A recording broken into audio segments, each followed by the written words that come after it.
이 말씀 아모스 9장입니다. 아모스 9장 7절에서 10절까지 말씀을 한 절씩 교독하겠습니다.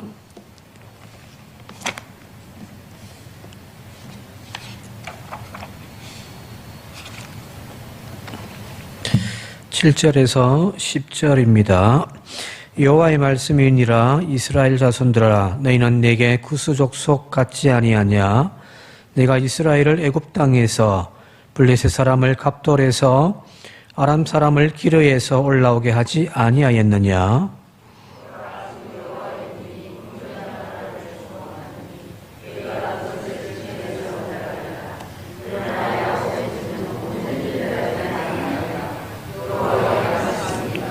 보라, 내가 명령하여 이스라엘 족속을 만민 중에서 체질하기를 채로 체질함 같이 하려니와 그 한 알갱이라도 땅에 떨어지지 아니하리라. 내 백성 중에서 말하기를 화가 우리에게 미치지 아니하며 이러지 아니하리라 하는 모든 죄인은 칼에 죽으리라. 아멘. 여러분들은 우리 주변에서 이렇게 사회적 무리를 일으키고 있는 이단들, 그 이단들을 어떻게 되었으면 좋겠다는 마음 갖고 계신가요? 그냥 이단들도 기독교의 저 끝이지만 이단들도 같이 우리하고 같이 살아야지 생각하시는가요? 아니면은 하나님의 심판이 그들 가운데 내려져서 이단들이 싹쓸이 다 사라졌으면 좋겠습니까? 싹쓸이 다 사라졌으면 좋겠죠, 그죠? 하루라도 빨리 망해서 문 닫기를 바라고 실제로 그렇게 기도하시는 분들도 아마 계신 줄 알고 있습니다만은 물론 당장 망치 들고 가가지고 그 이단들 다 때려 부수고 뒤집어 엎어버리는 그런 행동들은 물론 삼가해야 되겠죠, 그죠? 그죠? 그러면 바로 쇠고랑 찹니다. 이단이 아무리 미워도, 이단이 아무리 빨리 이 땅에서 사라져야 하는 존재일지라도 국가가 정해놓은 법의 테두리 안에서 범법을 행할 수는 없잖아요, 그죠? 그죠?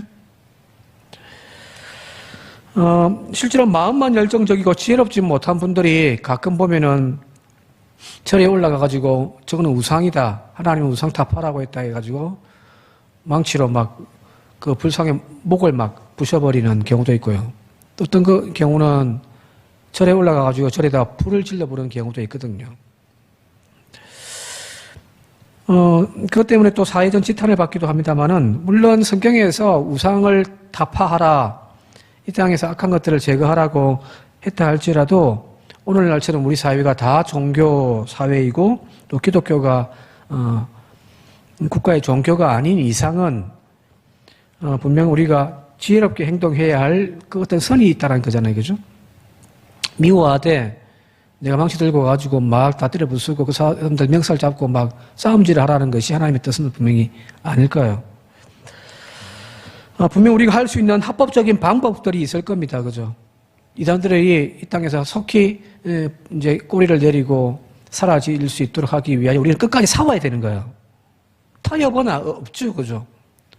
근데 앞서 이야기했던 그런 방식은 불법적인 모습들이 있으니까 삼가해야 되겠지만, 우리가 끝까지 그들을 위하여, 그들이 망하기를 위하여 우리는 기도해야 되는 거죠. 그죠? 그리고 이전에 CBS 기독교 방송이 신천지가 한참 문제되어졌을 때 CBS에서 이제 캠페인을 벌인 것이 바로 알자 신천지라고 해서 신천지에 대해서 그대로 다 이렇게 이제 까발리고 알려주는 그런 캠페인도 했단 말이에요. 사람들이 신천지에 대해서 이제 더 많이 알게 되어지는 거죠. 알면 알수록 그 사회가 더 악화한다는 것을 알수록 그들 조금씩 물러칠 수 있는 힘들이 우리들 가운데 생기니까요.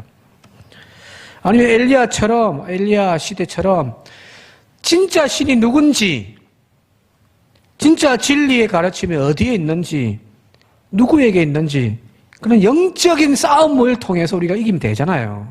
그죠? 그들보다 더 선하고 그들보다 더 능력 있고, 그죠?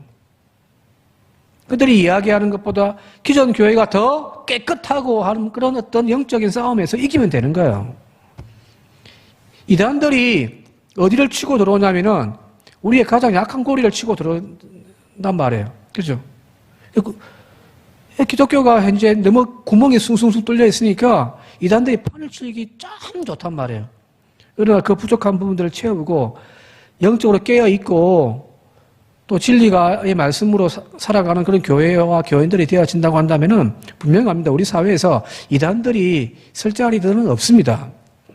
속히 그 이단들이 빨리 무너졌으면 좋겠다 하고 이단들의 교회가 무너지기를 위하여 우리는 싸워야 되는 거죠. 그죠? 그죠? 자, 우리의 마음이 이랄진데 하나님께서 북이스라엘, 그야말로 하나님을 떠나버리고 우상으로만 가득 차 있는 하나님의 진리의 말씀은 사라져버리고 길을 닫아버리고 세상의 풍족만 쫓아가고 있는 그 이스라엘을 바라보면서 하나님이 어떤 마음 가질까요? 저거는 분명히 하나님의 자녀들의 모습은 아니거든요. 그죠? 오늘날 이야기하면 정통 기독교가 아니라 이단과 똑같은 모습이잖아요. 베델에서, 단에서, 브엘세바에서 제단을 쌓아놓고서 그들이 종교적인 열심은 보여주는데 하나님을 찾는 것이 아니라 우상을 섬기고 있더라는 거잖아요. 그러니 하나님께서 속히 이 삐뚤어지고 못난 잘못되어진 것들이 무너지기를 바라시는 것이 하나님의 마음이겠죠. 그래서 아모스의 죄를 다 드러내고 또 하나님의 심판을 이야기하는 것은 바로 그런 부분입니다. 우리가 마치 이단들이 빨리 무너졌으면 좋겠다라고 하는 마음을 가지는 것과 똑같은 거죠. 자, 1절 말씀 같이 한번 읽어볼게요. 본문 1절 같이 한번 읽겠습니다. 시작. 내가 보니 주께서 제단 곁에 서서 이르시되 기둥머리를 쳐서 문지방이 움직이게 하며 그곳으로 부서져서 무리의 머리에 떨어지게 하라. 내가 그 남은 자를 칼로 죽이리니 그 중에서 한 사람도 도망하지 못하며 그 중에서 한 사람도 피하지 못하리라. 여기서 말하는 이 제단 곁에서 제단을 무너뜨림을 통하여 그들을 다 죽이겠다라고 하는 것은 분명히 북이스라엘이겠죠. 그죠?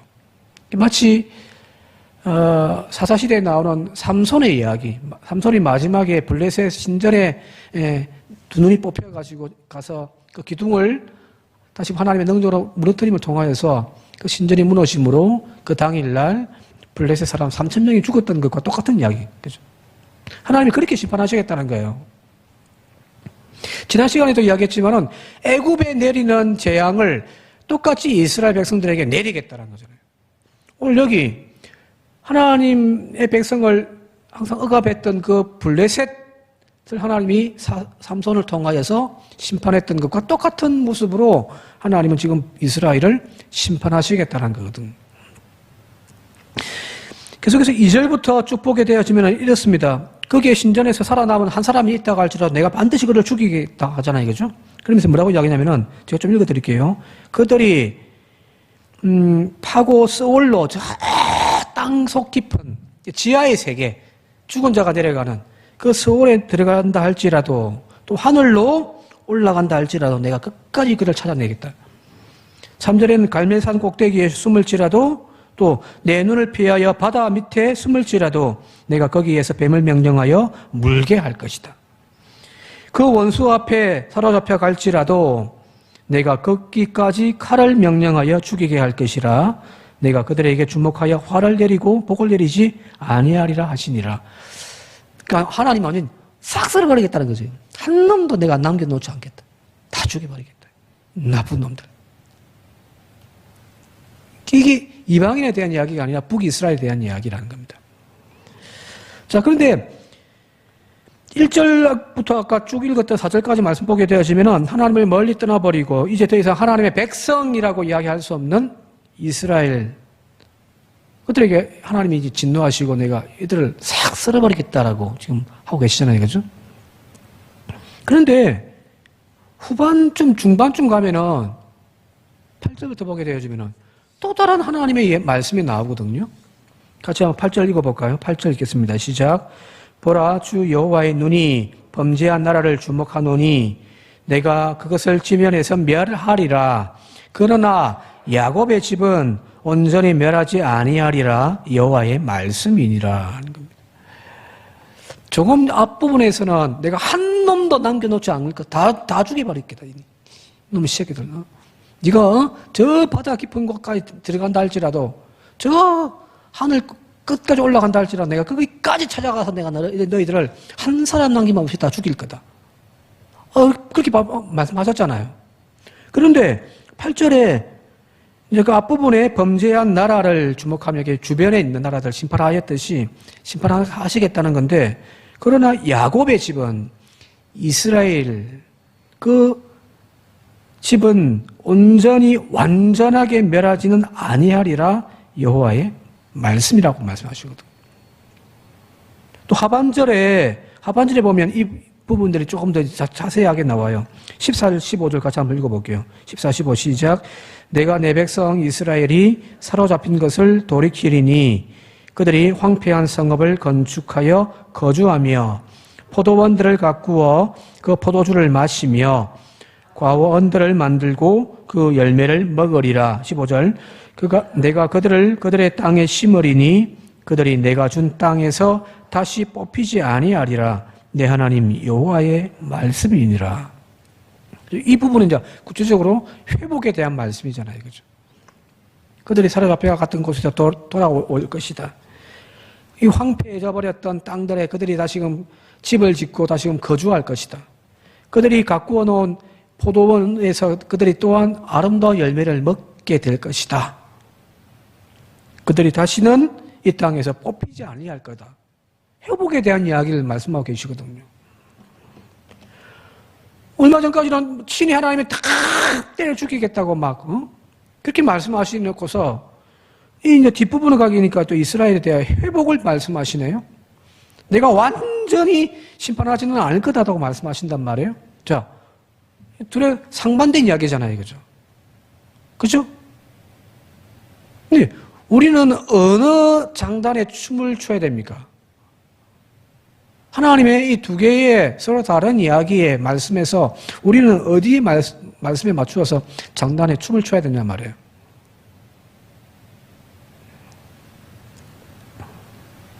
아이들 가르치면서 조금 전에 이렇게 이야기했다가 또 돌아서서는 또 다르게 이야기하면은 아이들이 부모의 말을 신뢰하지 않는다고 이야기를 하거든요. 우리도 마찬가지 아닌가요? 자, 근데 여기에서 우리가 본문에 하나님을 오해해서는 안 되는 거예요. 하나님의 뜻이 무엇인지. 이건지 막 헷갈리잖아요. 그죠? 자, 하나님의 진심은 늘 이야기합니다만은 예레미야서 29장 11절에 나와 있는 그 말씀대로 너희를 향한 내 생각을 내가 나니 평안이요 재앙이 아니다라는 거잖아요.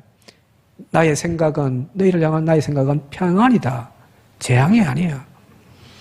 너희에게 미래와 희망을 주는 것이 나의 생각이라는 거잖아요. 하나님의 본심은 바로 이거란 말이에요. 그죠? 자, 그러나 모두가 다 원상복귀시키시는 그런 하나님이 아니라는 거예요. 본문 후반절에 언급되어 있는 이스라엘의 회복이라는 것도 사실은 따지고 보면 하나님이 이스라엘 전체를 다시금 본래의 자리로 회복시키겠다는 것도 아니에요. 북이스라엘뿐만 아니라 남유다도 마찬가지예요. 하나님이 이스라엘을 회복시키는 방법은 뭐냐면 그 남은 자입니다. 전에 말씀드렸잖아요. 한평에서 사택에서 사는 거 뒤에 뽕나무가 있어가지고 많이 따먹었단 말이에요. 그런데 하얀 그 벌레들이 막 뛰면서 다 죽어버려요. 열매가 맺히면 다 석회 돌처럼 막 이렇게 굳어버리고 먹을 수가 없습니다. 한 해 지나고 또 그 다음에는 괜찮을 줄 알았는데 또 그래요. 어떻게 해야 됩니까? 잘라버리잖아요. 그죠? 장모님이 오셔가지고 톱으로 웽 하고 바로 잘라버린단 말이에요. 왜? 계속 놔두면 계속 그리 되니까요. 또 약을 치죠. 그죠?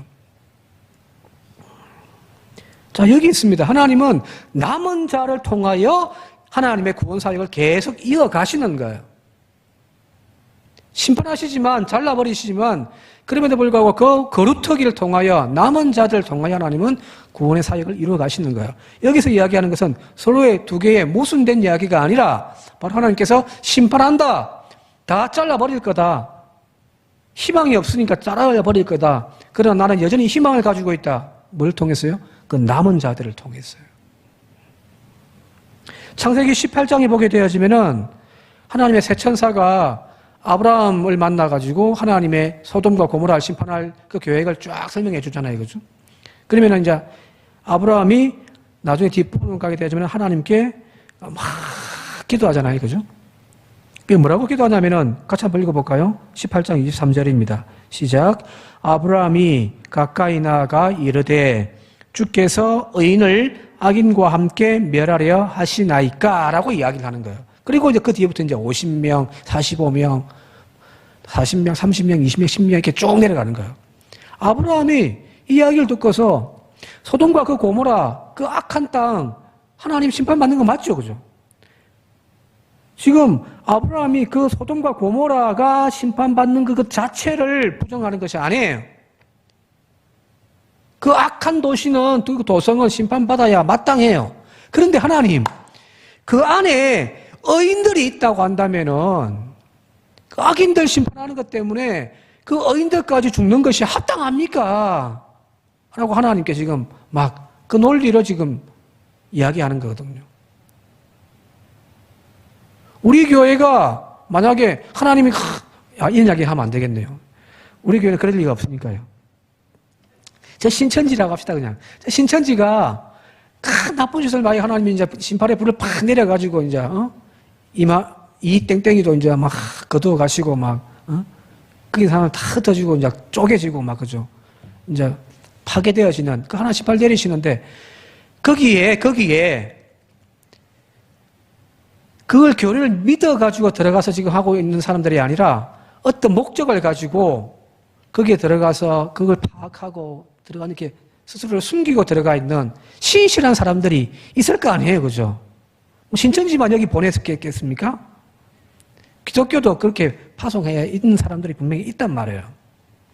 자, 그렇다면은 그 심판을 내릴 때 그 의인들까지 하나님 심판하시는 것이 합당합니까? 라고 아브라함이 이야기하는 거거든요.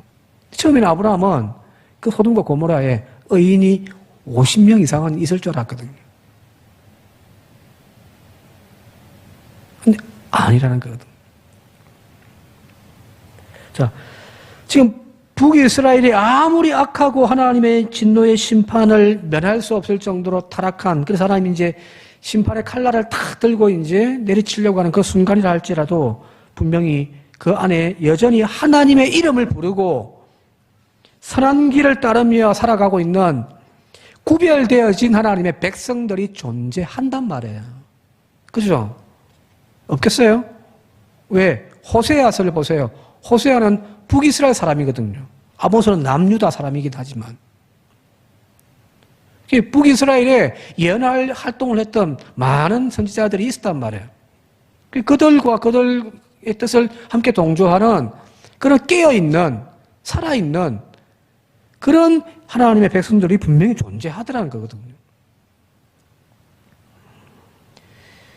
열왕기상 19장 18절에 엘리야의 시대에 엘리야가 하나님 앞에 하소연하면서 이야기합니다. 하나님을 온전히 믿고 섬기는 사람이 다 죽고 저 혼자밖에 안 남았습니다. 라고 이야기할 때 하나님이 하셨던 말씀. 그러나 내가 이스라엘 가운데에 7,000명을 남기리니 다 바알에게 무릎을 꿇지 아니하고 다 바알에게 입맞추지 아니한 자다. 7,000명 내가 남겨놨다. 그 삼엄한 이세벨 시대에, 그 박해의 시대에. 그래도 하나님은 그 바알에게 무릎 꿇지 않는 신실한 하나님의 백성들을 남겨놓고 계시더라는 거잖아요. 하나님은 이들을 눈여겨보고 계시고 그들을 절대 외면하지 않습니다. 반드시 그들을 통하여 하나님은 다시금 거룩한 백성을 일으켜 세우실 거란 말이에요. 그 땅에 희망의 씨앗을 하나님은 그들에게 두고 있는 거거든요. 자, 그리 본다고 한다면은 앞부분에 1절부터 4절까지 읽었던 그 내용은 하나님이 심판한다. 틀린 말이 아니죠, 그죠? 다 죄인들은 하나님이 심판하겠다. 그런데요, 하반절에 나와 있는 내가 저 야곱의 집을 온전히 심판하지는 않을 거다. 그리고 내가 그들을 다시금 회복시켜 주실 것이다. 그 약속은 뭐냐면 그 신실한 남아있는 자들을 통하여 내가 다시금 구원의 역사를 이어갈 것이다라는 거거든요. 자, 그렇다면은 오늘 저와 여러분들, 우리 교회가 그 하나님 앞에 그 한 사람, 그 한 사람, 그 한 교회가 되어질 자격이 있는 그런 성도, 그런 교회가 되어질 수 있길 바랍니다. 뭐 다른 교회 다 망하고 우리 교회만 남아라는 이야기는 아니에요. 다른 교회들도 그 7,000명 중에 한 명이 되길 바라고요. 오늘 저와 여러분들도, 우리 교회도 그 남겨진 바알에 무릎 꿇지 아니한 그 7,000명의 한 사람이 되어지고 한 교회가 되어지는 그런 우리가 되어질 수 있길 바랍니다. 그죠? 자, 이런 하나님의 생각과 뜻이 분명하게 드러나고 있는 말씀이 바로 9절에 보면 나와 있습니다. 9절에요. 9절 10절 오늘 읽었습니다만은 같이 다시 한번 읽어보도록 할게요. 9절과 10절입니다. 시작. 보라, 내가 명령하여 이스라엘 족속을 만민 중에서 체질하기를 채로 체질함 같이 하려니와 그 한 알갱이도 땅에 떨어지지 아니하리라. 내 백성 중에서 말하기를 화가 우리에게 미치지 아니하며 이러지 아니하리라 하는 모든 죄인은 칼에 죽으리라 하는 거잖아요. 그죠? 자, 여기 체질을 한다는 거잖아요. 그죠? 전에도 한번 그림으로 보여드렸습니다만은 이스라엘의 그 타작마당이라고 하는 곳이 바로 이렇게 그 마을에서 좀 높고 바람이 잘 통하는 곳, 거기에 이제 타작마당이 있거든요. 넓게, 평평하게. 거기서 이제 서로 이제 그 쭉 해가지고 탈곡을 하고 이제 그 알갱이들을 모아가지고 이렇게 막 채질을 한단 말이에요. 바람이 잘 통하니까. 채질을 하면 어떻게 되죠? 잘 아시죠? 그죠? 채질을 하면 알곡들은 안에 꽉 차 있으니까 그 무게 때문에 바로 그 자리에 다시금 떨어지지만 안에 속이 비어있는 쭉정이들은 어떻게 됩니까? 바람에 날아갈 수밖에 없어요. 날아간단 말이에요. 이렇게 채질을 함을 통하여서 알곡과 쭉정이들을 구별시켜 놓는 거죠. 그죠? 그죠? 자, 알곡들은 모아서 창고에 들이고 그 쭉정이들은 저 바람에 실겨 저기 이제 흩어져 있는 그걸 모아서 불에 태워버린단 말이에요. 그게 이제 이스라엘의 추수하는 모습들이죠. 그게 뭐 이스라엘뿐만 아니라 지금 우리도 마찬가지겠죠. 물론 많이 지금 이제 농기계로 편해졌습니다만은 얼마 전까지 그렇게 했잖아요. 그죠? 자, 그 알갱이들은, 그 알곡들은 한 알이라도 땅에 떨어지지 않겠다는 겁니다. 하나님은 그 신실한 하나님의 백성들은 끝까지 책임져 주시겠다는 거예요. 그러나 그 쭉정이들 10절에 나와 있는 이야기는 쭉정이들이거든요. 내 백성 중에 말하기를 화가 우리에게 미치지 아니하리라, 이러지 아니하리라 그 이야기하는 그 죄인들, 그 쭉정이들은 다 하나님이 심판하시겠다는 거거든요. 이게 분명한 거잖아요. 그죠? 이게 하나님의 공의예요. 그죠? 의인들까지 싹거리 다 심판해 버리시는 것이 아니라 바로 그 죄인들은 심판하실지라도 하나님은 그 의인들은 반드시 남겨놓고 다시금 하나님의 구원을 이루어 가시게 하시는 분이 바로 하나님이시라는 겁니다. 선한 것은 창고에, 악한 것은 불에 던져집니다. 그 안에 하나님이 없는 쭉정이는 아무리 그 모양이 알곡의 형태를 가지고 있다 할지라도 그 중심을 보시는 하나님의 눈은 속일 수가 없습니다. 신천지 반드시 무너질 겁니다. 왜요? 하나님이 살아계시니까요.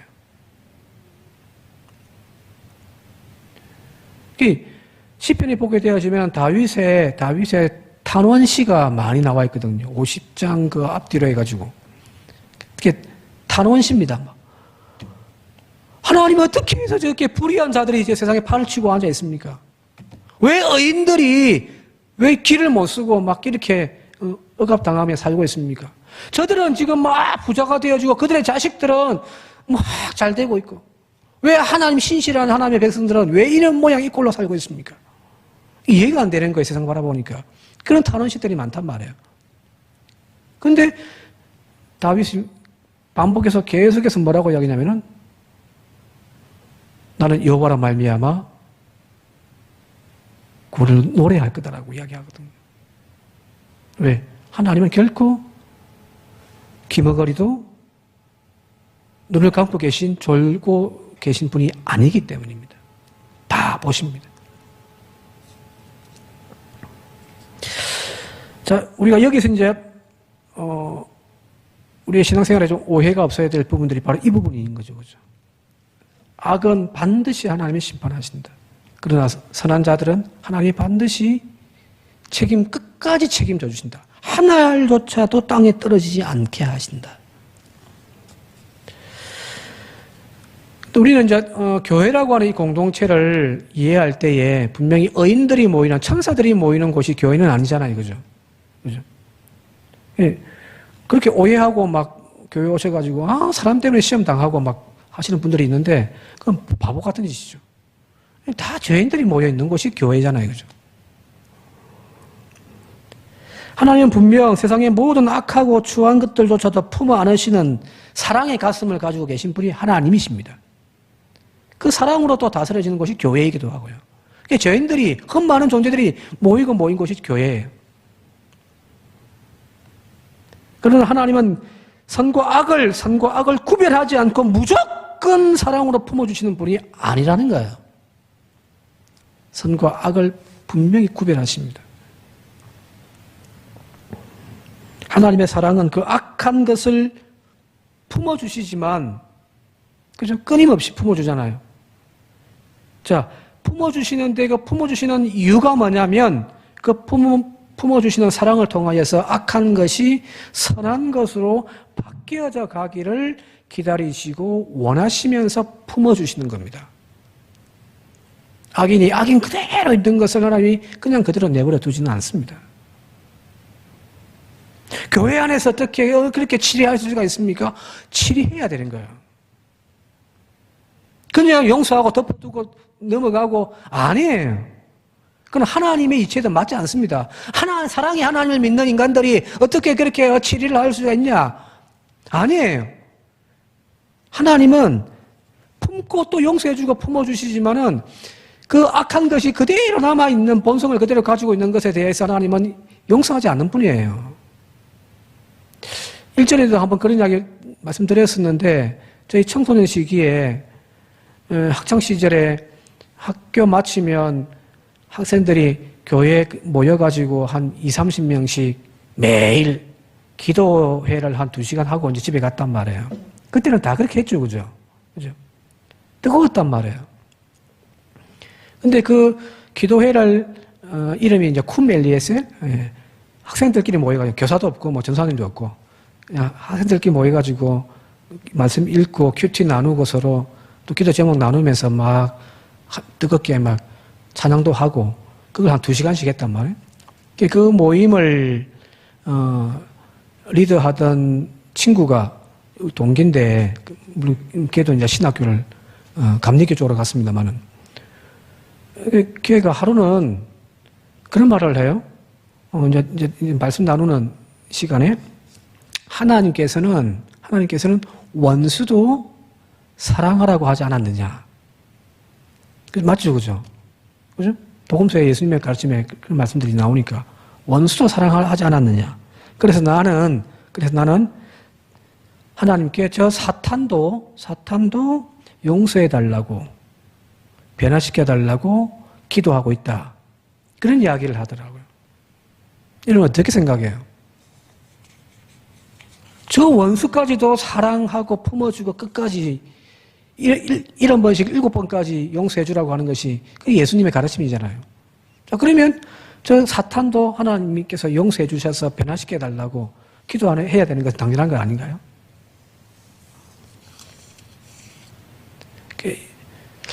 그때 또 이야기 듣고 저거 맞나 싶었거든요. 지금 생각해봐도 그 말은 틀린 말입니다. 용서해서 안 될 존재도 하나님에게는 있단 말이에요. 그죠? 사탄이란 더 이상 회개할 수 없는, 더 이상 회개하지 않는 화인받은 양심을 가지고 있는 존재가 사탄이잖아요. 그래서 사탄은 성경에 처음부터 끝까지 보더라도 철저하게 하나님의 심판의 대상이지 용서의 대상으로 품어줄 수 있는 존재는 아니란 말이에요. 그죠? 그죠? 이걸 구별할 줄 알아야 되는 거예요. 교회 안에서 모두가 다 죄인들이 모여진다고 분명히 아까 말씀드렸잖아요. 그죠? 그러나 죄인들이 모이기 때문에 죄인들의 모임이다라고만 생각해서는 안 되는 거예요. 하나님의 교회의 목적은 그 죄인들이 모여서 더 선한 방향으로 빛과 소금의 역할로 예수 그리스도의 인품을 닮아가는 존재들로 변화되어져 가는 과정으로 교회가 존재하는 거거든요. 근데 그 교회에 와서 끝까지 변하지 않는다면은 그건 심판의 대상인 거예요.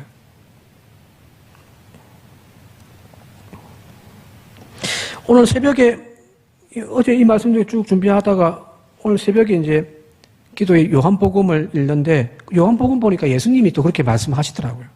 오늘 새벽에도 말씀드렸습니다만은 예수님께 친히 이렇게 말씀하시는데 요한복음 15장입니다. 요한복음 12장 2절 말씀 같이 한번 읽어볼까요? 2절입니다. 시작. 무릇 내게 붙어서 열매를 맺지 아니하는 가지는 아버지께서 그것을 제거해 버리시고 무릇 열매를 맺는 가지는 더 열매를 맺게 하려 하여 그것을 깨끗하게 하시느니라. 너희는 포도나무다. 나는 포도나무다. 너희는 가지다. 너희가 내 안에 붙어 있어야 열매를 맺는다. 나는 포도나무요. 내 아버지는 농부다. 1절이 그거거든요. 그 포도나무 농부이신 하나님께서 하시는 일이 뭐냐면 가지치기 하는 거예요. 가지치기. 자, 무화과 나무도 마찬가지고 포도나무도 마찬가지인 것이 올해 이제 가지에서 포도를 맺어서 수확하고 난 다음에 그 해 이제 다음 그 꽃이 피기 전까지 농부가 하는 일이 뭐냐면 가지치기 하잖아요. 그죠? 왜 가지치기를 하냐면 다 아시잖아요.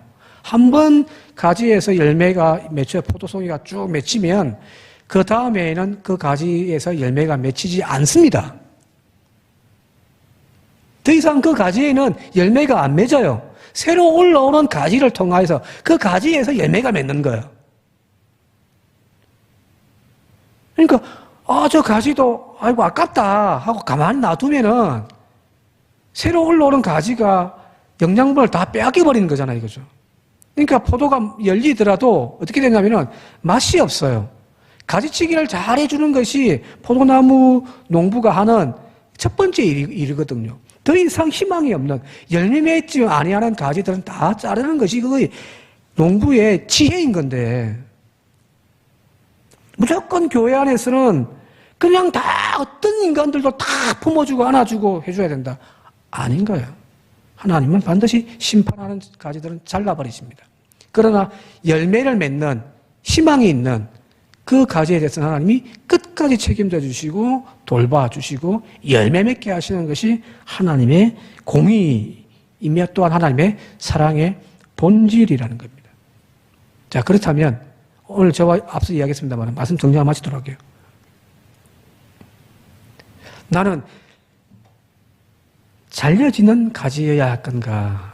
아니면 나는 여전히 열매를 맺는 가지인가를 우리 스스로가 생각하면서 바라기는 끝까지 하나님 앞에 붙어있는 저와 여러분들,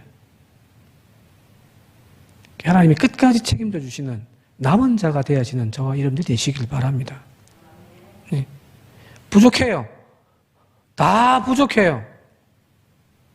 부족하지만 여전히 하나님의 희망을 두고 있는 그런 가지가 되어야 될 거 아닙니까? 마지막 찬양 하나 소개하고 설교 마치도록 할게요. 잘 아시는 찬양인데, 네, 마치라고 이제 딱 하네요. 고형원 씨의 그 CCM 중에 오직 믿음으로라고 하는 찬양입니다. 여러분 잘 아실 거예요. 세상 흔들리고 노래는 안 부를게요. 세상 흔들리고 사람들은 변하여도 나는 주를 섬기리. 주님의 사랑은 영원히 변하지 않네. 나는 주를 신뢰해. 오직 믿음으로 내가 살리라. 오직 의인은 믿음으로 말미암아 살리라 하는 겁니다. 하나님이 우리에게 보시는 것은 네가 100점짜리 아니 90점까지 내가 봐줄게. 그 정도 우리의 신앙의 열정과 신앙의 성적이 되지 못한다 할지라도 여전히 우리 안에 꺼지지 않는 그 믿음의 끈을 우리가 놓치지 않고 오늘도 주님이 어쩌다 붙잡고 몸부림치며 살고 있다면 주님은 우리를 통하여 또 내일의 희망을 주실 줄 믿습니다. 우리 교회가 바로 그런 희망이 있는 교회가 되어질 수 있길 바랍니다. 하나님이 저 교회만큼은 남겨놓아야 된다. 저 교회만큼은 다 떠나가도 저 한 사람만큼은 내가 남겨놓아야 된다 하는 그 한 사람이 되어지는 저와 여러분들 되시기를 주님의 이름으로 축원드립니다. 함께 기도드리겠습니다. 고마우신 아버지 하나님, 하나님의 심판은 바로 선과 악을 알곡과 쭉정이를 구별하는 하나님의 심판일 것인데 주여, 우리 안에는 오늘도 예수 그리스도의 인격과 그 능력이 연걸어가는 믿음 생활을 하고 있는지, 모양은 그럴듯한데 속은 비어있는 쭉정이는 아닌지, 예수 그리스도라고 하는 교회의 가지에는 붙어 있는데 이제는 더 이상 열매를 맺지 못하는 가지인지, 아니면 아직까지도 희망이 있어서 내년에 또 열매를 맺을 수 있는 그런 가지인지 오늘 우리의 신앙을 다시 한번 점검할 수 있게 하여 주옵소서.